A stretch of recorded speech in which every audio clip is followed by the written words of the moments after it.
आणि यानंतर आपण थेट जाऊयात राज्याचे आरोग्यमंत्री राजेश टोपे पत्रकार परिषद घेतात पाहूया। त्यामुळे आणखीन 15 दिवसाचा लॉकडाऊनचा पिरियड वाढवण्यात आलेला आहे।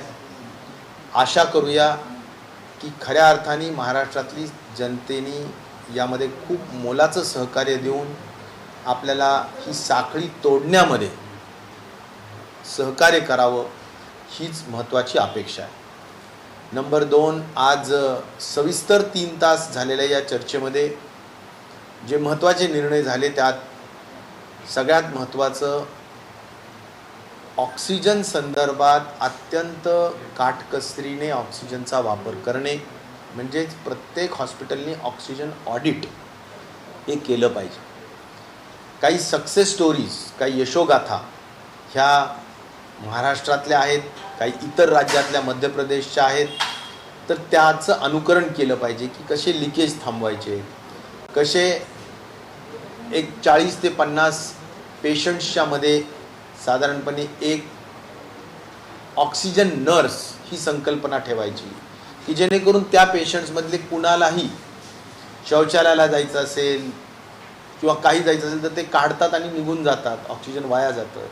लिकेजेस दर 4-5 तासांनी पूर्ण तपासणी केली पाहिजे। हाय फ्लो नेझल कॅन्युलाच्या ऐवजी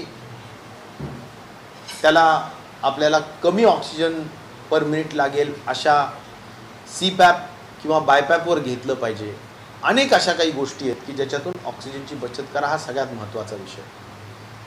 त्याचबरोबर मला हे सांगायला समाधान आहे की राज्यातल्या सर्व कलेक्टर्सला सूचित केल्याप्रमाणे जवळजवळ 125च्या वर PSA प्लांट्स यांना ऑर्डर्स आपल्या राज्य शासनाकडून देण्यात आलेल्या आहेत। म्हणजे हवेतून ऑक्सिजन निर्माण करणारे प्लांट्स येणाऱ्या 10 दिवसाच्या आत अनेक जिल्ह्यांमध्ये किंवा तालुक्यांमध्ये बसतील, हा सुद्धा एक विश्वास मी या निमित्ताने व्यक्त करतो।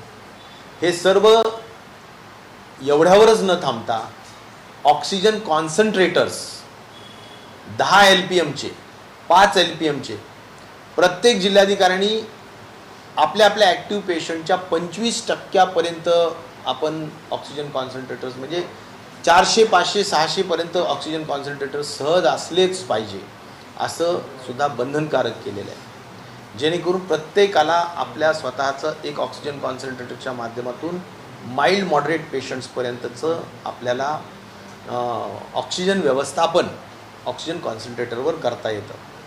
ह्या सगळ्यांचा विषय एवढाच साठी सांगू इच्छितो की तिसरी वेव जी कदाचित एपिडेमिओलॉजिस्टच्या अनुषंगाने जुलै-ऑगस्टमध्ये अपेक्षित आहे, त्याच्या अगोदर आपण सर्वच पद्धतीनं आपण परिपूर्ण असलो पाहिजे ऑक्सिजनमध्ये। ऑक्सिजन नाही हे तिसऱ्या वेवच्या अगोदर अजिबात ऐकून घेतलं जाणार नाही असा इशारा खऱ्या अर्थाने माननीय मुख्यमंत्र्यांनी सुद्धा या बैठकीत दिलेला आहे।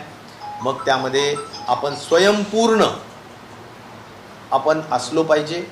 प्रत्येक तालुक्यामध्ये स्वतःचा ऑक्सिजन जनरेटर प्लांट असला पाहिजे। लिक्विड ऑक्सिजन असेल तर लिक्विड ऑक्सिजनचं स्टोरेज टँक असला पाहिजे। मोठ्या संख्येने ऑक्सिजन कॉन्सन्ट्रेटर असले पाहिजे। ऑक्सिजनसाठी आज जी धावपळ आहे ती असता कामा नये, हे अत्यंत जबाबदारीने या ठिकाणी सर्वांनी नोंद घ्यावी असं सर्व जिल्हाधिकाऱ्यांना आणि डिव्हिजनल कमिशनरला सांगितलं। एवढंच नाही तर खऱ्या अर्थाने आज मला सांगायला हे समाधान आहे की सध्याच्या परिस्थितीत जेवढं ऑक्सिजन लागतंय 1715 टन तेवढं ऑक्सिजन सध्या पुरवलं जात आहे। मग ते राज्याचं स्वतःचं उत्पादन असेल, बाहेर राज्यातून घेणारं काही ॲलोकेशन असेल आपल्या राज्यासाठी, आणि PSA प्लांट ज्या ठिकाणी आता सुरू होत आहेत त्याच्या आधार असेल, सगळ्यांच्या माध्यमातून ऑक्सिजनच्या संदर्भाने योग्य तो एक स्टेबिलिटी ही निश्चित प्रकारे आलेली आहे।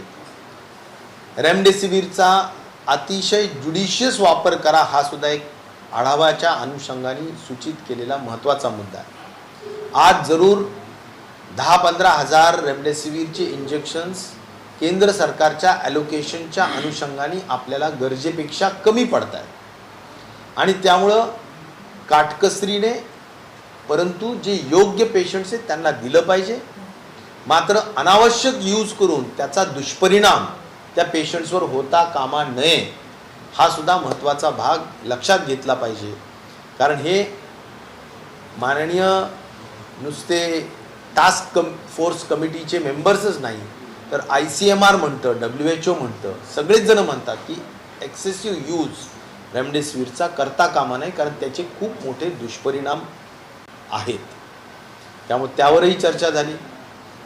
त्यानंतर सगळ्यात महत्त्वाचं जे 2 tier सिटी आहेत, ज्या ठिकाणी मोठे हॉस्पिटल्स शासनाचे नाहीत, ज्या ठिकाणी मेडिकल कॉलेज नाही आणि त्यामुळं टर्शरी केअरची जी ट्रीटमेंट आहे ती मिळू शकणार नाही फार सिव्हिअर क्रिटिकल पेशंट्सला, त्या ठिकाणी टेली ICUचा 100% वापर झालाच पाहिजे, हा सुद्धा निर्णय यामध्ये झालेला आहे.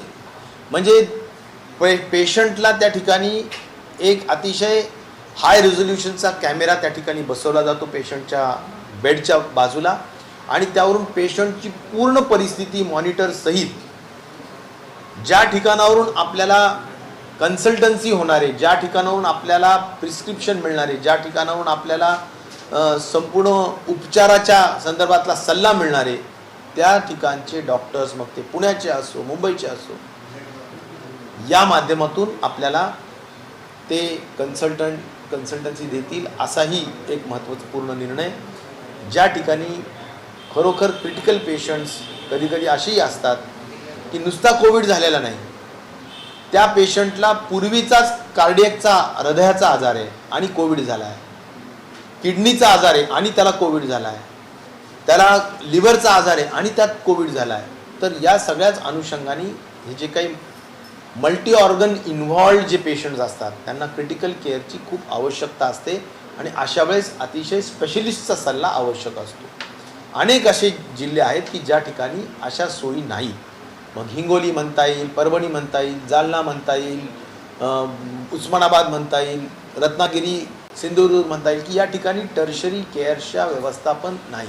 विदर्भातले अनेक जिल्हे आहेत, वाशिम असेल, गडचिरोली असेल, मला म्हणायचं या सगळ्याच ठिकाणी ह्या गोष्टींची व्यवस्थापन करण्याची आवश्यकता आहे.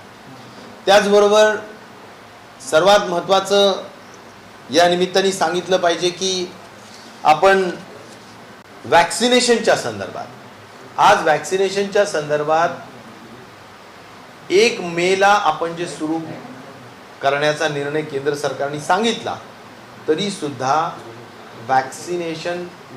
वॅक्सिनचे डोसेस मिळणे हे अतिशय कठीण झालेलं आहे. कोविशिल्डने काही 3 लाख फक्त वॅक्सिनसाठीचा PO म्हणजे परचेस ऑर्डर पाठवलेला आहे, आणि त्यामुळे 3 लाखांनी काय होणार आहे. आणि म्हणून मला माननीय मुख्यमंत्र्यांनी आणि सर्वांनी एवढंच ठरवलेलं आहे की ज्यावेळी आपल्याला एकत्रित 20-25 लाख वॅक्सिन्स मिळतील त्या दिवशी आपण ते सुरू करू, पण त्यासाठी लागणाऱ्या ज्या काही ऑर्डर्स असतील त्या ऑर्डर्स त्वरेने दिल्या जातील, हाही विषय त्यामध्ये ठरवण्यात आलेला आहे. मला सांगायला एक समाधान आहे की कोविशिल्डने त्यांचा 400 रुपयाचा दर आता 300 रुपयावर केलेला आहे, आणि त्यामुळे 100 रुपये कमी केल्याने राज्याची आणि सर्वदूर प्रायव्हेट हॉस्पिटलची आणि पर्यायी जनतेची निश्चित प्रकारे तेवढ्यानी किंमत कमी झाल्याने एक प्रकारचा आधार थोडा मिळू शकतो. दुसरा महत्त्वाचा विषय की भारत बायोटेकच्या कोवॅक्सिननी सुद्धा जो 600 रुपये दर ठेवला होता स्टेट गव्हर्नमेंटसाठी, तो आता 400 केला. त्यामुळे त्यांनी सुद्धा 200 रुपयांनी कोवॅक्सिननी रेट कमी केलेला आहे, हेही मला आजच्या या निमित्ताने सांगितलं पाहिजे. आजच्या या महत्त्वाच्या आढावा बैठकीमध्ये जे काही मध्ये मध्ये घटना घडत आहेत, त्यामुळे fire audit, structural audit, electrical audit आणि ऑक्सिजन ऑडिट, हे सगळे ऑडिट्स प्रत्येक हॉस्पिटलने, मग ते सरकारी असो नाहीतर खाजगी असो, हे कलेक्टर्सने करून घेतले पाहिजे, आणि ते झालेत का नाही याची खात्रीसुद्धा त्यांनी निश्चित प्रकारे करून घेतली पाहिजे.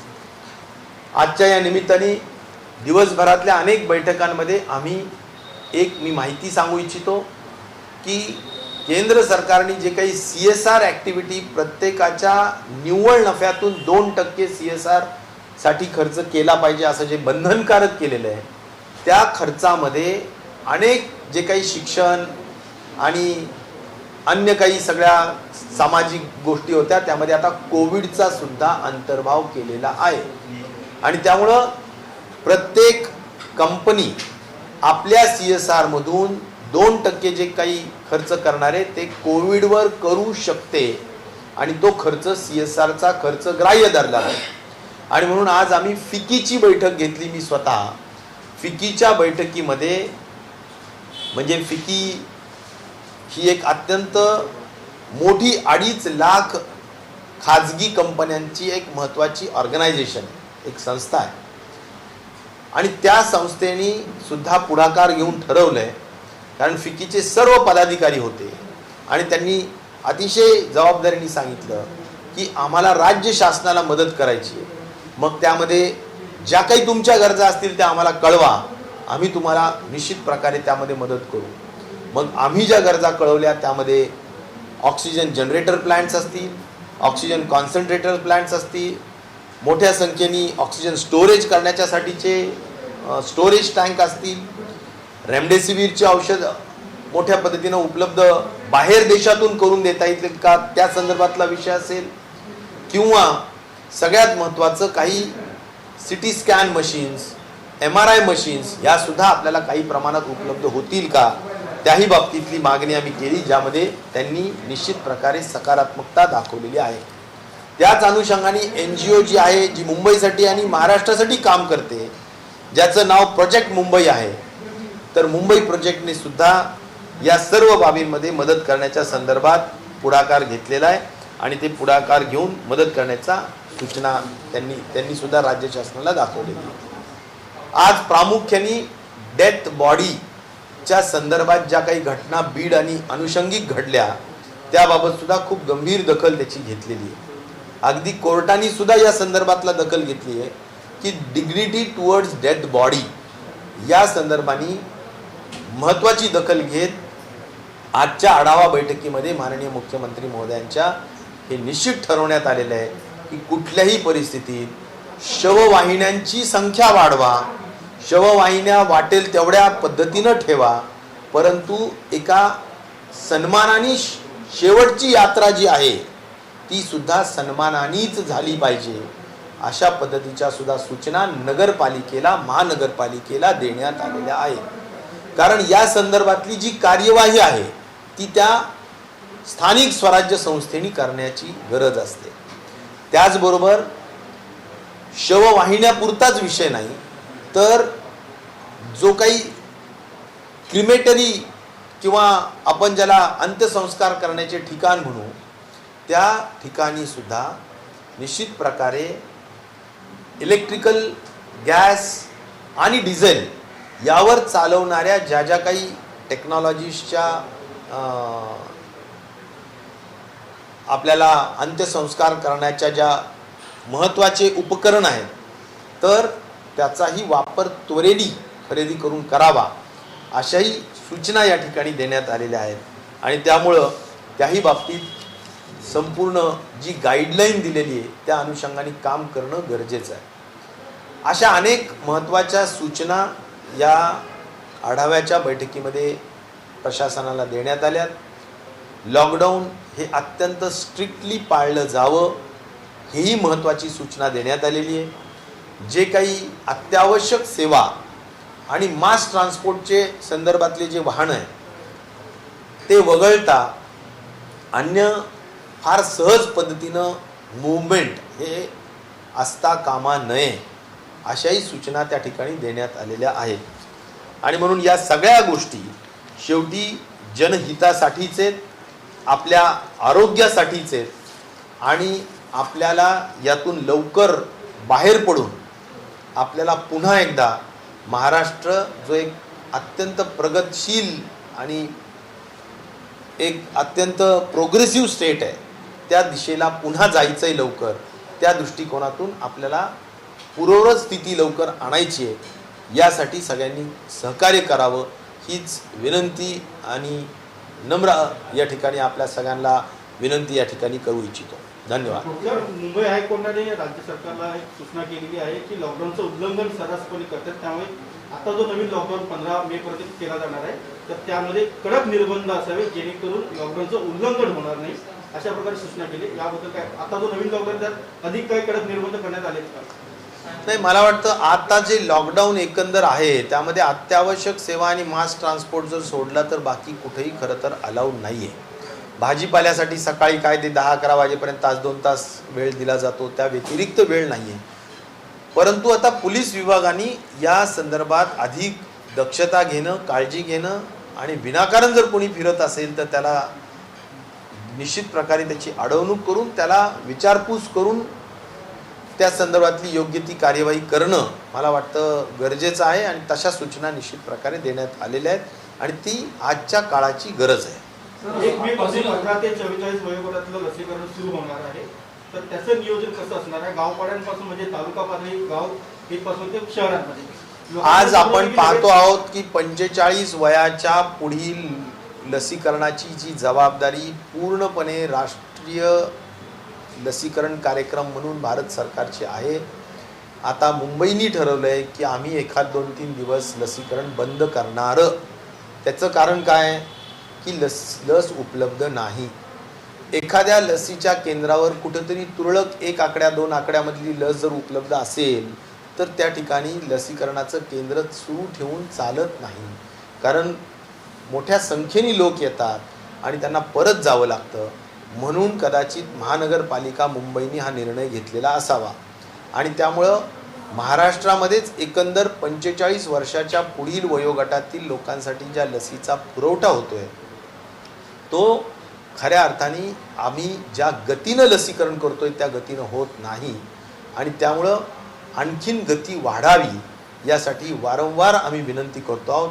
पुन्हा सुद्धा मी एवढीच विनंती करेल इथल्या स्थानिक भारतीय जनता पार्टीच्या सुद्धा सर्व वरिष्ठ नेत्यांना, माझी तर अगदी बैठकीला तिथे जाण्याची इच्छा आहे. मी सर्व इथल्या नेत्यांना सुद्धा वारंवार विनंती केलेली आहे की आपण तिथे जाऊया, वस्तुस्थिती तिथे सांगूया आणि निश्चित प्रकारे भारत सरकारसुद्धा आपली वस्तुस्थिती ऐकून घेऊन मदत करेलच असा एक आशावाद मी पण व्यक्त केलेला आहे. आम्ही वारंवार फोनवर सुद्धा बोलत असतो, आम्ही स्वास्थ्य मंत्र्यांना सुद्धा बोलत असतो, माननीय मुख्यमंत्री प्रधानमंत्र्यांना सुद्धा VC मध्ये बोलत असतात, पत्र लिहित असतात. परंतु माहिती नाही, कदाचित तिथे कमी लस उपलब्ध असेल ही पण अडचण असू शकेल, पण लस उपलब्ध होत नाही भारत सरकारकडून आणि त्यामुळे 45 वर्षाच्या पुढचा कार्यक्रम सुद्धा थोडा स्लो डाऊन झालेला आहे. ही तेवढंच निश्चित प्रकारे खरी परिस्थिती आहे आणि म्हणून जेवढे लस येते तेवढे आम्ही 2 लाख 3 लाख लसीकरण करून आम्ही दररोजच्या दररोजचं तेवढं लसीकरण करतो आहोत.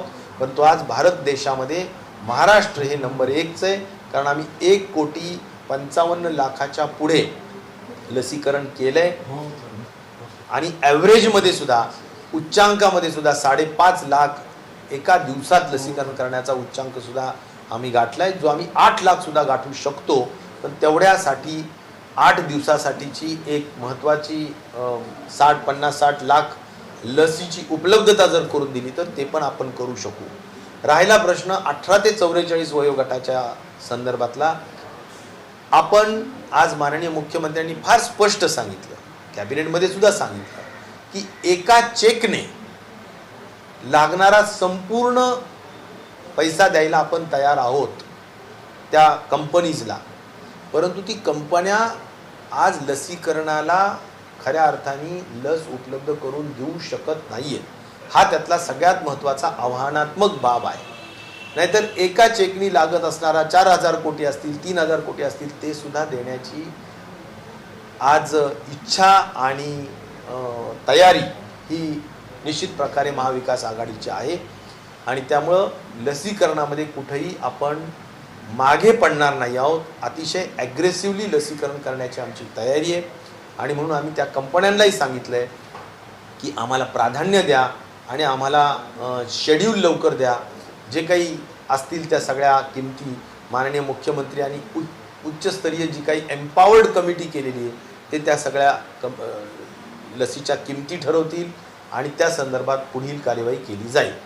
ऑर्डर दिलेली तर कितीची ऑर्डर आपण लसी संदर्भात या कंपन्यांकडे नोंदवली, त्यांनी किती देण्याचं आश्वासन दिले? किती सांगतो महिन्यात काय, नोंदवलं? आत्ता पहिली PO ज्याला म्हणेल परचेस ऑर्डर ही 3 लाख लसीची फक्त ती कोविशिल्डची आलेली आहे. आणि त्यामुळे आता 3 लाख लस म्हणजे महाराष्ट्रासाठी एका दिवसाचा विषय.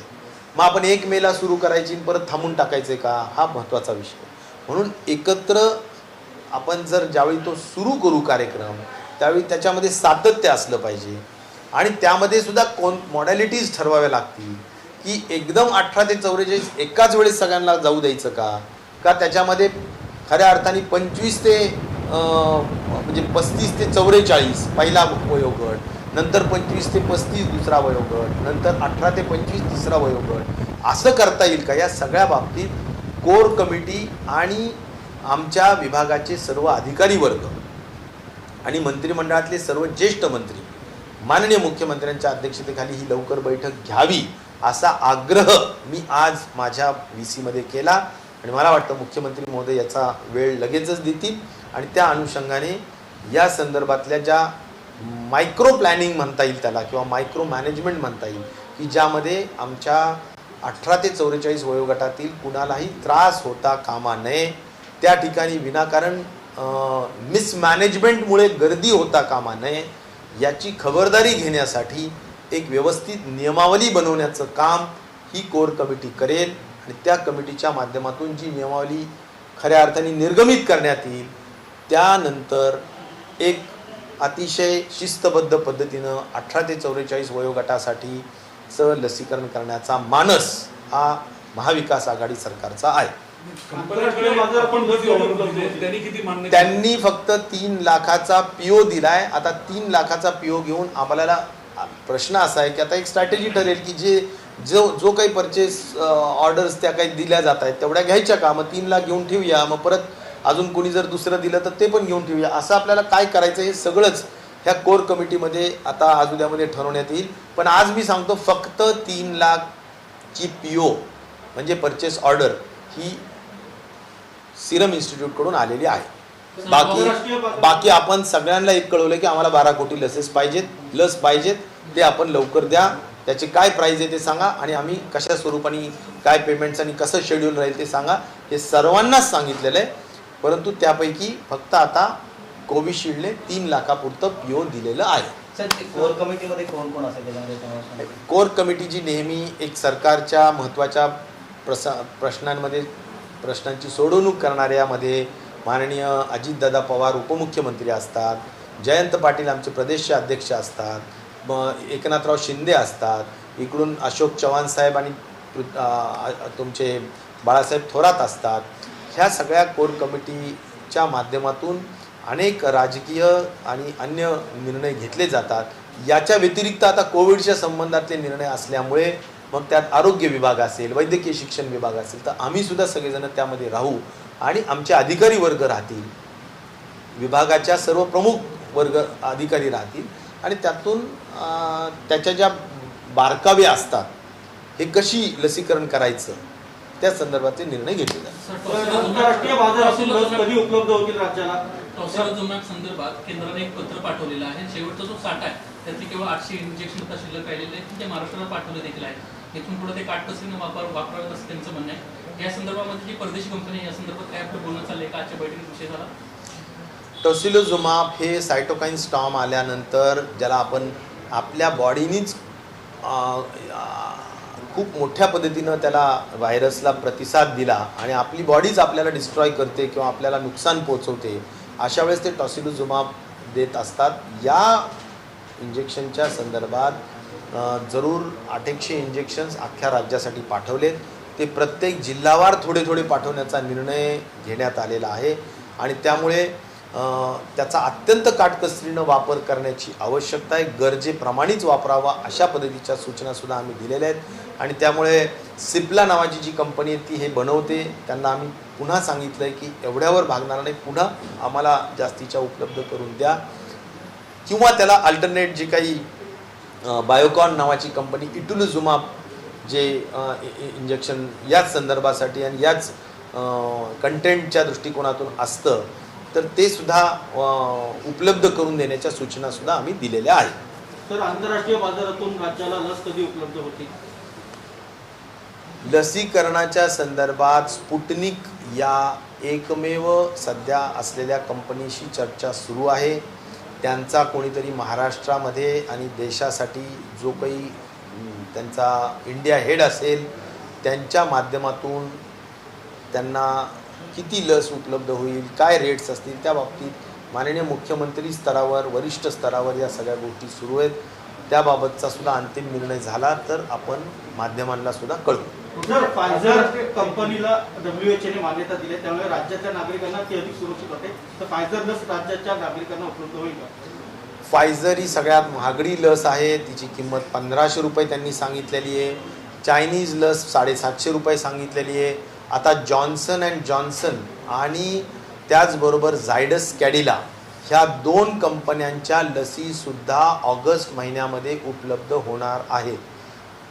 जॉन्सन अँड जॉन्सनची लससुद्धा एकच डोस त्यासाठी असणार आहे, 2 डोसची गरज नाही, परंतु ती ऑगस्टमध्ये येईल. त्याचेसुद्धा जे इंडिया हेड आहेत त्यांनासुद्धा आज आम्ही VCच्या द्वारे कळवलेलं आहे. मी स्वतः त्यांच्याशी VCमध्ये बोललो आहे, फोनवरही बोललो आहे की लवकर आपली लस बाजारात आणा आणि योग्य त्या काही चर्चा असतील त्या लवकर पूर्ण करून आपल्या राज्यासाठी अधिकाधिक लस उपलब्ध करून द्या. सर, आंतरराष्ट्रीय टेंडर तुम्ही मागवलं असं सांगणार एमपीसीवर आणि ऑक्सिजनच्या बाबतीत त्याला प्रतिसाद मिळतोय का? कारण की रेमडेसिवीर, ऑक्सिजन 25,000 मेट्रिक टन, 40,000 जवळजवळ ऑक्सिजन कॉन्सन्ट्रेटर्स, 250 जवळजवळ PSA प्लांट्स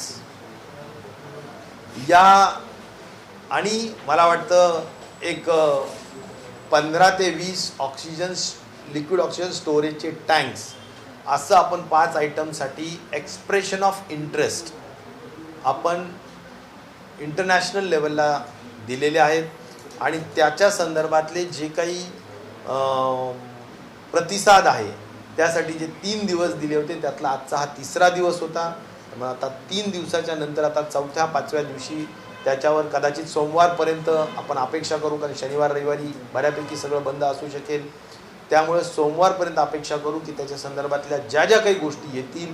रेमडेसिवीरला सुद्धा अनेक राज्यांमधून, अनेक देशांमधून, राज्यांमध्ये नाही अनेक देशांमधून ज्यांच्याजवळ उत्पादन केलं जातं त्यांनी सुद्धा जर भाग घेतला आणि योग्य दरात ते असतील तर मला वाटतं ते पण घेण्याच्या दृष्टिकोनातून राज्य शासनाची जी उच्चाधिकार समिती आहे, जी एम्पॉवर्ड कमिटी आहे, जी चीफ सेक्रेटरीच्या अध्यक्षतेखाली सर्व हे लोक अधिकार त्यांना देण्यात आलेले ते लोक या संदर्भातला अंतिम निर्णय घेतील.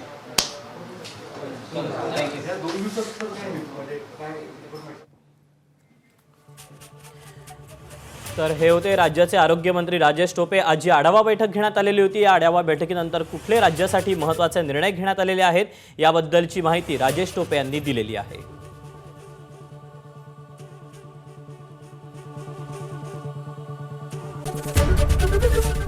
ABP माझा, उघडा डोळे बघा नीट.